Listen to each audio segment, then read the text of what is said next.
और वो उनकी ताकत के सामने मजबूर था। तभी मौसम बिगड़ने के कारण बेन अपना बैलेंस खो देता है और जेड वहां से नीचे गिरता है।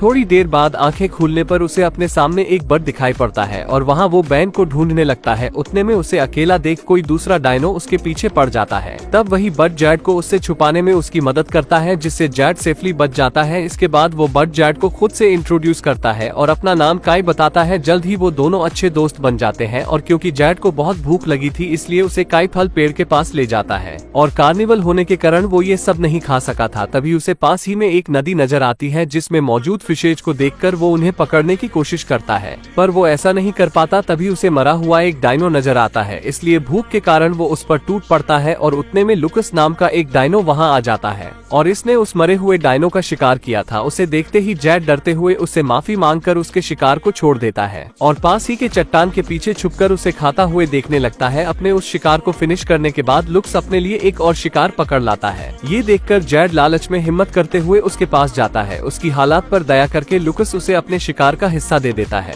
और वो दोनों उस शिकार का आनंद लेते हैं। इसके बाद जेड लुकस के साथ ही रहने लगता है और फिलहाल उसे शिकार करने का कोई अनुभव नहीं था, जिस वजह से उसकी गलती के कारण लुकस के कुछ शिकार उससे बचकर भाग जाते हैं। इससे जेड को खुद पर बहुत गुस्सा आता है। यहाँ लुकस को पता चलता है कि जेड ग्रीन वैली के किंग लोगन का बेटा है, जो फैंग और उसके साथियों के कारण अब इस दुनिया में नहीं रहा। जेड को बेबी देखकर वो उसे शिकार करने की ट्रेनिंग देने के लिए तैयार